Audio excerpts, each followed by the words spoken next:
예수님께서 주님을 따르는 제자들에게 주신 그 교훈의 말씀, 오늘 이 시대에 예수 믿는 사람들에게 주시는 그런 가르침, 교훈의 말씀을 뭐라고 이제 일반적으로 부르냐, 예수님의 잠언, 그렇게 이제 일컫게 됩니다.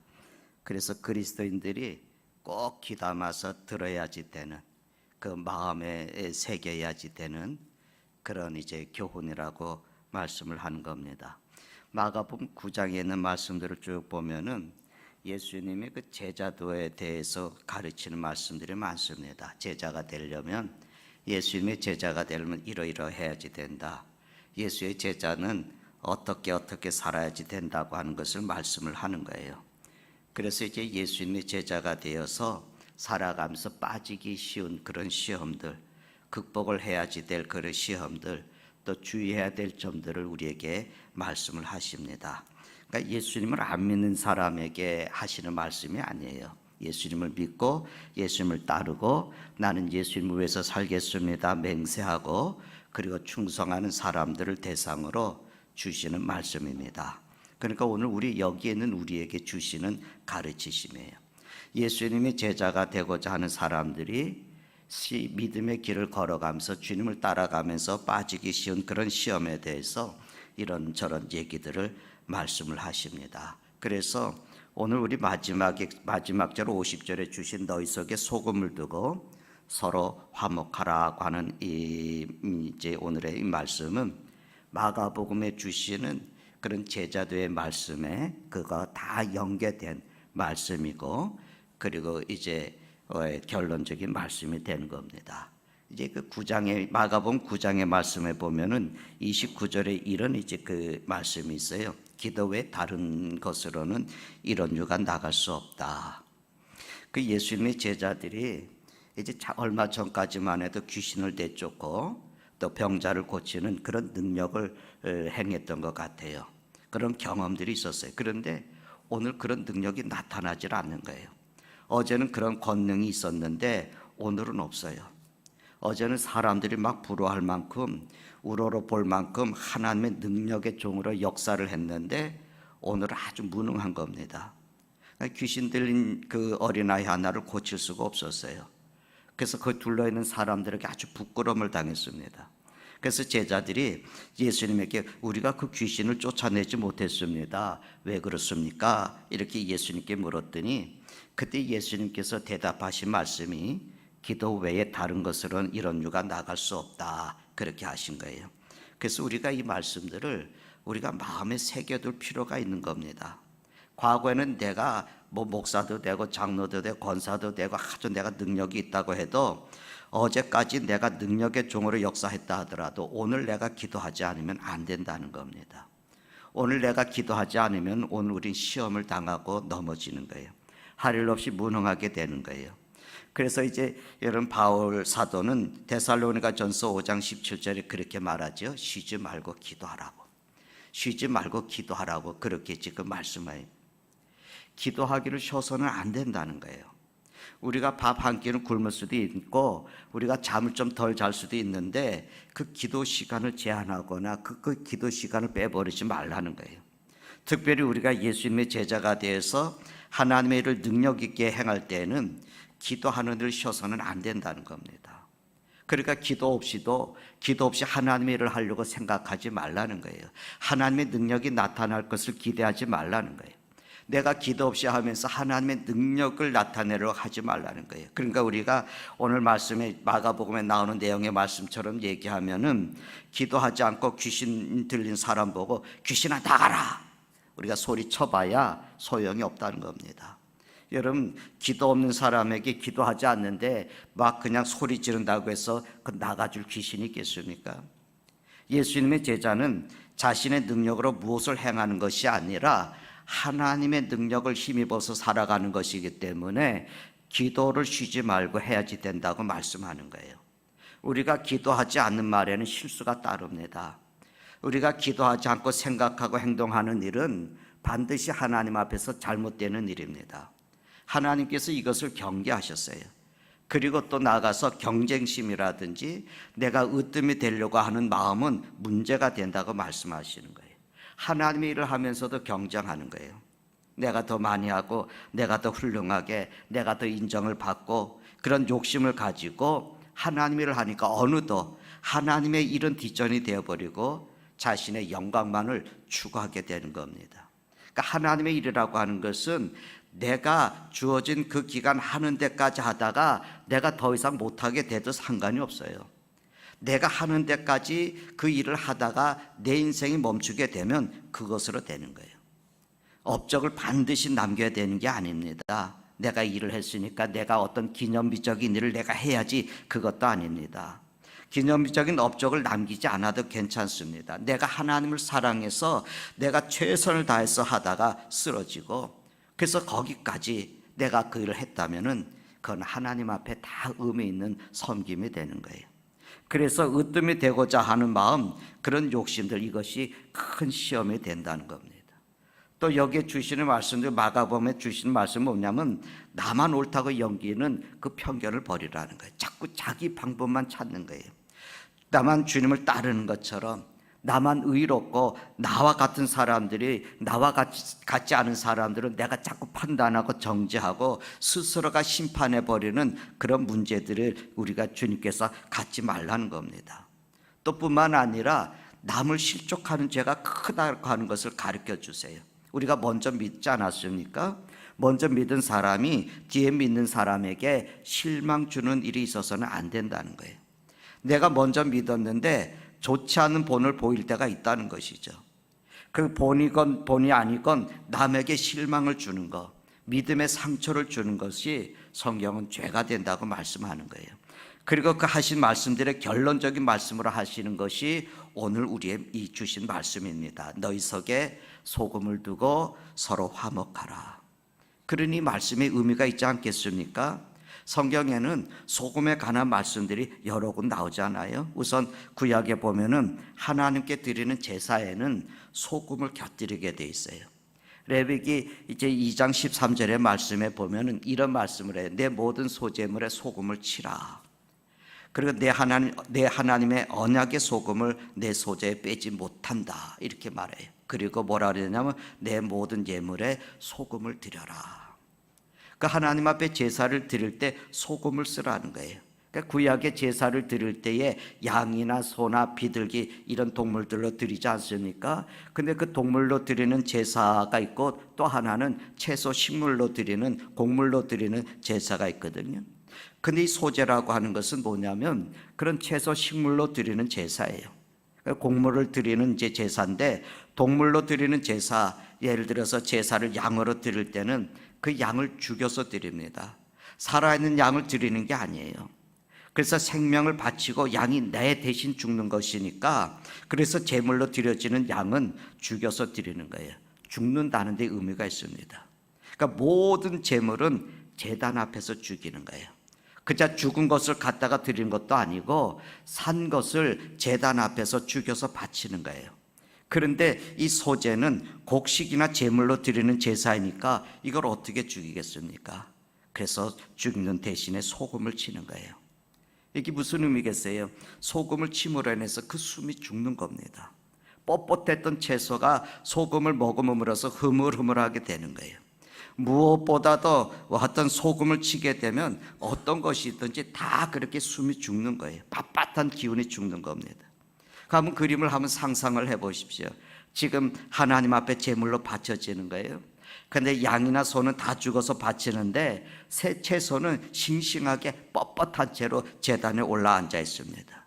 이 뻣뻣한 상태로는 제물이 될 수가 없어요. 그래서 소금을 치라는 거예요. 소금을 반드시 잊어버리지 말라, 빠뜨리지 말라는 거예요.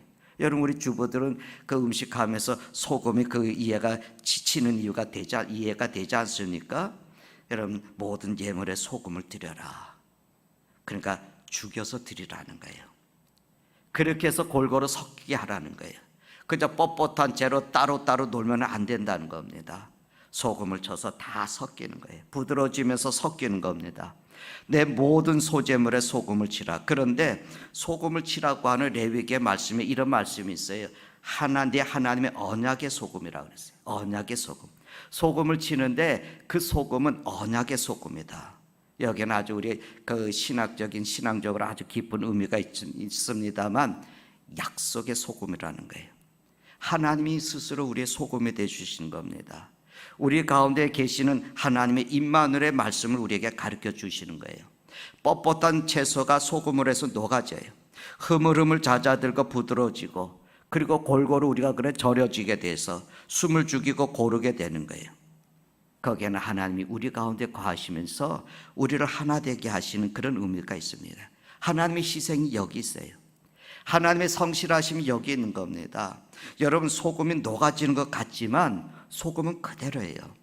여러분, 소금의 맛은 그대로 있고 채소들은 다 숨을 죽게 되는 거예요. 그래서 그것을 하나님 앞에 바칩니다. 다시 말씀을 드리면 하나님께서 이루시는 인간과 하나님과 화목의 약속이 그 소금을 통해서 상징적으로 우리에게 나타나는 거예요. 이 소금을 그렇게 귀하게 우리에게 이제 해석을 해 주시는 거거든요. 근데 오늘 본문에서는 소금이 그 맛을 잃으면 무엇으로 짜게 하겠느냐, 이 말씀이에요. 여러분, 우리가 잘 아는 얘기지 않습니까? 소금은 맛을 내잖아요. 그러니까 소금의 중요한 역할 중에 하나가 맛이에요. 소금 자체는 맛이 없습니다. 그런데 소금이 들어가면서 음식의 맛을 내는 거예요. 자기 형체는 사라지지 않습니까? 자기의 형체는 사라지면서 맛을 나게 하는 거예요. 또 소금은 엄격하게 생각해 볼 때 무엇보다 더 중요한 것은 그 역할이 방부제지 않습니까? 썩지 않게 하는 거예요. 근데 그 형체는 녹아져요. 소금이라는 형체는 녹아지지만 본질은 변하지 않습니다. 소금 자체가 이렇게 썩지 않는 것처럼 소금이 들어간 물질도 썩지 않습니다. 그러니까 주님께서 하시는 말씀이 이거예요. 너희가 어디 있든지 그리스도인의 본분을 다하라고. 너희 형체는 녹아지는 것 같고 없어지는 것 같지만 너희 그리스도인의 본질은 그대로 있어서 너희 자신이 썩지 않을 뿐더러 너희가 있는 가정, 너희가 있는 직장, 너희가 있는 사회, 너희가 있는 교회가 썩어지지 않게 하라. 그 역할을 하라는 거예요. 이것이 너희는 세상의 소금이다, 그렇게 하시는 말씀입니다. 그런데 오늘 본문에 나타난 내용은 그보다는 조금 더 다른 차원의 아주 복합적으로 주시는 말씀이 됩니다. 소금이 숨을 죽이는 데 쓰여지기 때문에 그래요. 뻣뻣한 것이 소금을 치게 되면 부드럽게 되는 거예요. 온유하게 되어지고 겸손하게 되어지고, 그래서 소금이 온유하게 만들고 절제하게 만들고 화평하게 만드는 거예요. 우리 인격을 변화시키는 거예요. 그러니까 소금이 되신 그리스도, 소금이 되신 복음이 우리에게 접해지게 될 때 우리의 인격이 온유해지는 겁니다. 그 많은 날 내가 하나님의 말씀을 들었어요. 그런데 아직도 우리가 온유를 배우지 못하고 아직도 내가 겸손에 이르지 못했다면 무슨 얘기겠습니까? 내가 소금이 아직 덜 쳐졌구나. 나에게 소금이 덜 쳐진 거예요. 아주 깨끗하게 녹아져서 우리가 온유해져야 되는데, 여러분, 이건 우리들의 인격이 아닙니다. 그리스도인의 인격은 내 인격이 아니에요. 우리는 원래 뻣뻣합니다. 제가 제 자신을 경험해 보니까 굉장히 뻣뻣한 거예요. 여러분, 썩으면 썩지 스스로 숨을 죽일 줄 몰라요. 썩으면 썩지 자기 스스로 숨을 죽일 수 있겠습니까? 우리가 깨끗하게 녹아지고 숨 죽이는 거, 이거는 뭐냐면 주님이 복음이 주는 효과예요. 십자가가 내게 주는 효과입니다. 그래서 예수 그리스도의 복음이 우리에게 들어올 때, 예수님의 말씀이 우리에게 들어올 때, 십자가 보혈이 우리 가운데 흐를 때 그 인격은 아주 뼈도 없는 아무것도 아닌 것 같은 정말 바보 같은 온유의 사람이 되어가는 겁니다. 그렇지 않으면 우리 제자로서의 삶에 문제들을 많이 부딪히게 돼요. 소금이 우리를 겸손하게 하는 거예요. 부드럽게 만들어 놓는 거예요. 제가 오래전에 아주 처음 젊을 때 들은 얘기, 우리 한국의 초대교회 이제 그 목사님들에 대한 얘기 중에서 여러분 아시는 분은 아실 거예요. 김익두라고 하는 목사님 계신데, 이분은 이제 신촌이라고 하는 것에, 신천이라고 하는 장터에 주름 잡던 깡패 불량배였습니다. 소문이 아주 자자하게 난 사람이에요. 오죽하면은 장날에 장을 보러 온다든지 장사를 하는 사람들이 그 장날에 오면서 그 성황당 앞에 나무에 가고 그 빌기를 오늘 김익두 만나지 않게 해달라고 그렇게 빌 정도였다니까, 이 사람이 어떤 사람인지 여러분 상상이 가겠죠. 그날 이 사람 만나면 하루 망치는 거예요. 근데 그 기믹두가 예수님을 영접하고 거듭나서 부흥사가 됐습니다.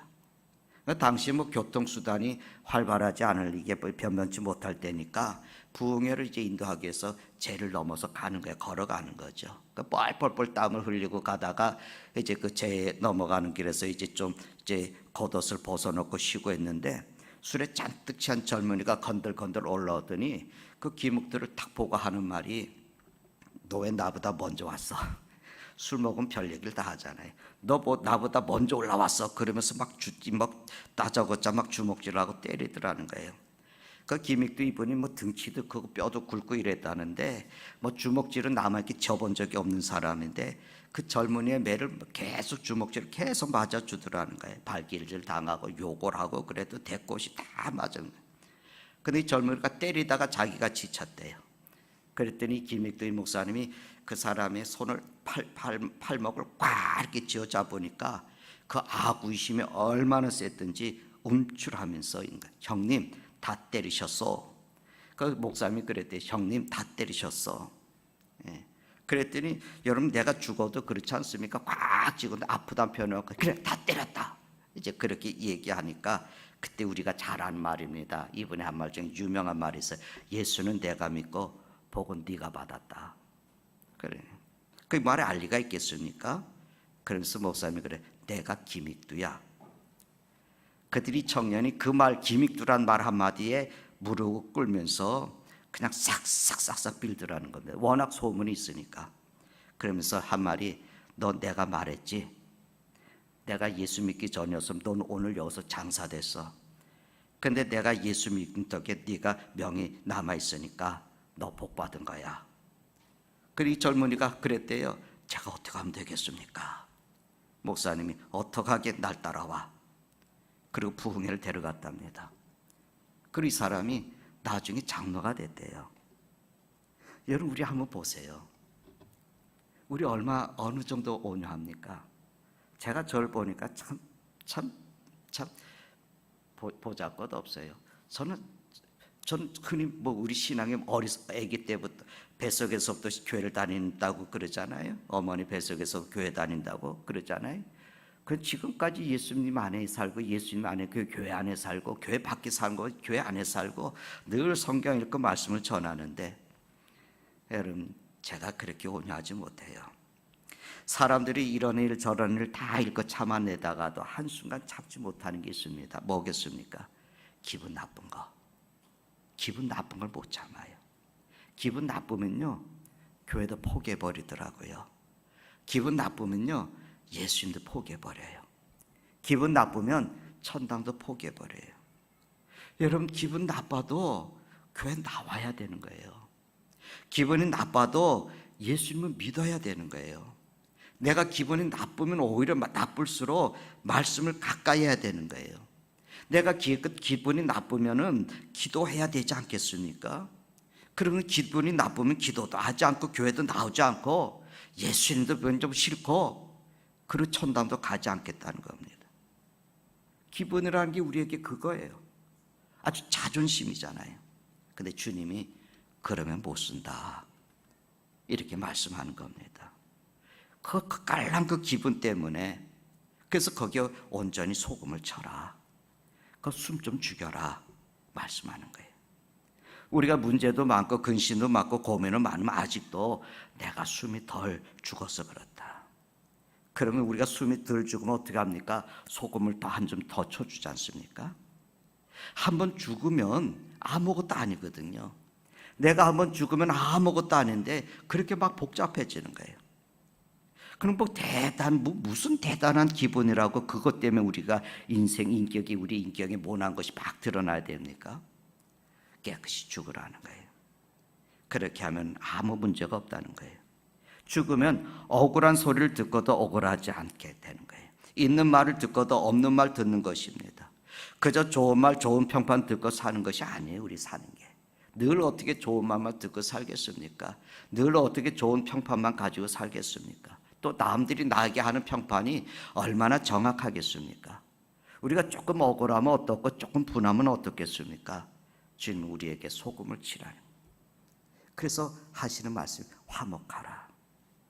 소금이 쳐져야지 숨이 죽어야 온유하고 겸손하게 되는 겁니다. 우리가 온유하고 겸손한 다음에 화목이 가능하지 않겠습니까? 교만한 곳에서 화목한 거 보셨습니까? 밤새 이런 팽팽하게 맞서 보십시오. 결론이 나지 않습니다. 소용없습니다. 그냥 겸손과 온유하게까지는 화목이 있을 수 없어요. 사회에 보니까 정의를 외치는 사람들이 얼마나 많은지 몰라요. 자기가 하는 일들은 다 정의라는 거예요. 그걸 외치면 그들의 어떤 면에서는 더 정의롭지 못한 모습들이 드러납니다. 밤새껏 따지고 몇 년을 따져봐야 소용이 없다는 거죠. 온유할 때만 화목할 수 있고 하나가 될 수 있습니다. 그런데 이 온유가 여러분 내 의지로 되겠습니까? 내가 온유하겠다고 해서 온유해지든가요? 내가 겸손해야 되겠다, 오늘부터 내가 겸손해야지 그러면서 맹세하는데 여러분 겸손하게 됩니까? 겸손한 줄 알았는데 돌아보니까 엉망이거든요. 그래서 소금이 들어가야 온유해지는 거예요. 여러분 예수님의 십자가 앞에 설 때만 온유해지는 겁니다. 그전에는 절대로 안 돼요. 우리가 예수님을 생각할 때만 온유해지는 거예요. 예수님 생각하는 마음을 내가 잠깐 잃어버리기 때문에 온유하지 못한 모습들이 나오는 거예요. 여러분 겸손하기 힘들죠? 온유해지는 것도 쉽지 않죠? 십자가를 보십시오. 우리 그 찬양 아십니까? 사람을 보고 세상을 볼 때 만족함이 없었네. 나의 하나님 그분을 볼 때 나는 만족했네. 옆 사람을 보기 때문에 그러는 거예요. 옆 사람을 보면서 경쟁심과 질투심이 나오지 않습니까? 근데 위를 보고 주님을 보고 나를 위해서 죽으신 십자가를 보면은 내가 거기에서는 할 말이 아무것도 없어요. 우리가 뭐가 그렇게 잘나서, 뭐가 그렇게 대단해서 우리가 교만할 수 있겠습니까? 교만한 가운데는 화목이 없어요. 교회가 화목하지 않으면 누가 들어와서 머물러서 하나님의 일을 할 수 있겠어요? 화목하지 못한 것은 교만 때문에 그렇습니다. 아직도 우리가 온유하기 힘들다고 하는 것은, 화목을 이루지 못했다는 것은 여러분 우리가 덜 온유해졌기 때문에 그렇습니다. 그래서 우리 여기서 이 생각을 해야 돼요. 우리가 겸손한 주님을 따라가지 않습니까? 그러니 우리가 교만한 마음을 가지고 따라갈 수가 없어요. 우리가 화평의 주님을 따라가지 않습니까? 그런데 다투는 마음으로 주님을 어떻게 따라가요? 낮고 낮은 타나 이 땅에 오신 낮아진 주님을 우리가 따르고 있지 않습니까? 그런데 우리가 높아지려면 그 마음을 가지고 어떻게 따라가요? 용서하시는 주님, 나는 용서해달라고 그러면서 용서하시는 주님을 우리가 따라가고 있는데 내 마음에 한을 품고 원한을 품고는 어떻게 따라가겠습니까? 섭섭한 마음을 가지고 무언가 속에 맺힌 마음을 가지고는 주님을 따라갈 수 없습니다. 다 껍데기입니다. 기도가 응답되지 않습니다. 절대로 주님을 따라갈 수 없습니다. 화평을 이룰 수가 없습니다. 교만한 인격들이 모여서 하나가 되겠다는 것은 불가능합니다. 결국은 우리가 겸손해지고 온유해진 다음에 소금 안에서 화해가 되어지는 거예요. 그래서 소금 두고 화목하라고, 소금 안에서 하나가 되라고, 이것을 우리가 마음에 새길 필요가 있습니다. 누구와도 그렇습니다. 남편과 아내와도, 친구와 친구와도 소금을 두고 온유해지고 겸손해질 때 화목이 일어나는 거예요. 그런데 여러분, 소금은 형체가 사라지잖아요. 참 이게 오묘해요. 그러면서도 맛이 여전합니다. 소금은 여기 어디에 가서든지 다 녹아지는 거예요. 그러면서도 소금 자체의 제맛은 항상 가지고 있어요. 항상 살아서 역사하고 있어요.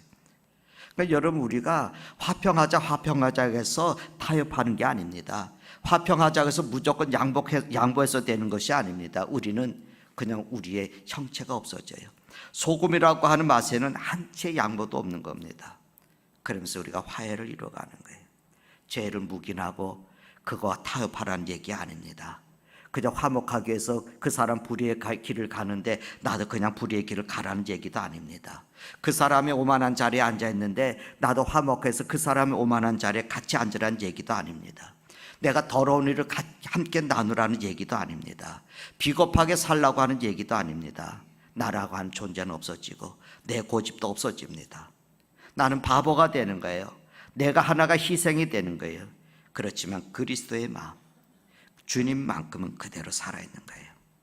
그리스도인의 맛은 살아있는 겁니다. 내 이득도 없고 내 명예도 없고 내 체면도 없고 사람들이 볼 때는 정말 바보스럽게 짝이 없는데, 그런데 그대로 있다는 거예요. 바보 예수라는 책자들 여러분 몇 가지가 이제 나와 있는데 보신 적 있습니까? 예수님의 그 큰 능력을 가지고, 그 큰 지혜를 가지고 어째서 십자가를 지느냐? 바보가 아니고는 그럴 수 있느냐? 그 설명이에요. 그 능력과 그 지혜를 가지고 왜 십자가를 지느냐? 여러분 생각을 해보셔야 돼요. 그러나 절대로 죄와 타협하는 것이 아닙니다. 우리는 각각의 온유한 자기의 모습을 가지고 있어야 돼요. 짠맛을 잃으면 안 됩니다. 주님이 소금이 만일 그 맛을 잃으면 무엇으로 짜게 하겠느냐? 나라는 존재는 없어지지만 짠맛, 그 예수의 진리, 그거는 그대로 남아있어야 돼요. 그리고 우리가 다른 역할을 할 필요가 없어요.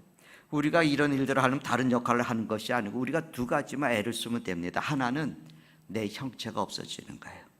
그러면서 하나는 소금의 제맛을 꼭 지키고 있는 거예요. 그러면 그 앞에 무너집니다. 뻣뻣한 사람들이 그 앞에 서면은 결국은 녹아지고 다 숨이 죽습니다. 우리가 그 역할을 해가는 거예요. 여러분 자기 희생을 가지고 나오는 사람 앞에 사람들이 다 겸손해지는 것을 보지 않습니까? 그것보다 위대한 사람이 어디 있겠어요? 그 사람 앞에 사람들이 마음의 무릎을 다 꿇습니다. 자기를 희생하면서 완전히 자기를 내려놓고, 그러나 본래성을, 그 신앙의 본래성을 굳게 지키고 있을 때 그 앞에 사람들은 감동을 하는 거예요. 쿼바디스라는 영화 혹시 보신 분이 계십니까? 오래된 영화인데 초대교회의 그 로마 시대의 순례의 역사를, 순례사의 이야기들을 영화로 만든 겁니다. 한 로마의 호민과 장교죠. 지금 아주 그냥 굉장한 이제 그 장교인데, 노예이면서 한 귀족의 양녀가 된 여인 리디아라는 여인을 사랑을 하게 돼. 근데 이 여인이 그리스도인이에요. 그래서 노예로 끌려왔는데 너무 신실하고 선하고 그러니까 그 집에서, 이제 그 귀족의 집에서 양녀로 삼습니다.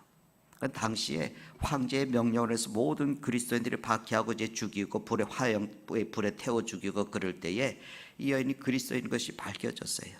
그 양부는 그리스도인은 아니지만 그는 양부도 추궁을 받습니다. 온 가족이 이제 황제 앞에서 추궁을 받는 거예요. 근데 왕이 그녀를 불태워 죽이라 이렇게 명령이 떨어지니까 양부도 이제 그 모습으로 나도 그리스도인입니다. 오늘부터 나도 그리스도인입니다. 황제가 화가 나는 거야, 분하는 거예요. 그러니까 그 양부도 불태워서 처형하라. 그랬더니 그 사람들이 그 앞에서 웃으면서 그냥 돌아서서 가는데, 그 모습을 보고 있던 호민관이 자기 군번을 벗어버리고 나도 그리스도니요, 그러면서 그 자리에서 스스로 고백하고 그들과 함께 순교한다는 얘기입니다. 이 기독교 순교사에는 나온 얘기예요. 예수로 소금을 치면, 우리가 예수로 소금을 치게 되면 핍박하는 사람이 상대방을 핍박하면서도 마음속에는 교만한 사람을 벗고 온유해지는 거예요. 감동을 하는 거예요. 녹아지는 겁니다. 거꾸러지는 겁니다. 그 숨을 죽이게 되는 겁니다. 아무리 교만한 사람도 다 녹아지고, 자기 희생만큼 무서운 것이 없습니다. 내 명예, 내 모든 것을 완전히 희생하고 나오는데야 여러분 어떻게 하겠어요? 그래서 소금은 자기의 모습을 지키는 거야. 자기의 본질만 끝까지 지키고 있으면 녹아지면서 형체가 없어져 버리면 안 됩니다. 형체가 없으면서 이제 맛은 항상 가지고 지조를 굽지 않고 사랑, 소망, 믿음을 끝까지 지켜가는 겁니다. 그때 여러분 화목의 역사가 일어나요. 제가 보니까 화목하겠다고 앉아서 타협하고 너는 이렇게 하고 나는 이렇게 하고 얘기해봐야 되지 않습니다. 이치를 따진다고 해서 되는 게 아닙니다. 누가 사과하고 누가 사과를 받고 해서 되는 게 아닙니다. 그거 백날 해봐야 또 그렇습니다. 그래서 소금을 쳐라, 소금을 쳐라. 우리가 여행을 하잖아요. 제가 산을 이렇게 올라갈 때 제일 힘든 게 계단이 힘들고, 그리고 또 여러분 또 그거 계속해서 온다가 내려갔다 올라갔다 하고 막 계단이 힘들고 그러는데, 정말 힘든 게 뭐냐면 그 올라가는데 발에 모래가 들어가는 게 힘든 거예요. 언덕 계단 높은 것이 힘든 게 아니에요.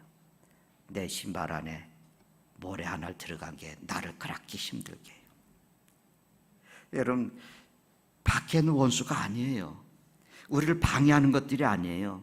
신앙의 원수는 내 안에 있는 교만이에요. 나를 넘어지게 하는 것은 내 안에 있는 교만이에요.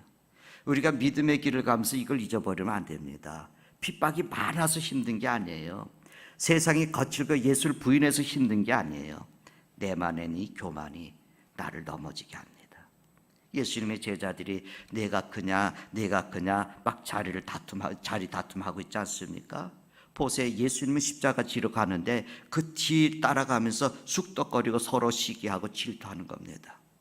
왜 그렇습니까? 교만한 자아를 완전히 뿌리 뽑지 못한 탓에 그렇습니다. 주님께서 말씀하십니다. 너희 속에 소금을 두고 서로 화목하라. 소금은 그리스도시고, 소금은 십자가고, 소금은 복음이고, 소금은 진리고, 소금은 주의 말씀입니다. 여러분, 그리스도 닮은 사역이고 사명적인 인격입니다.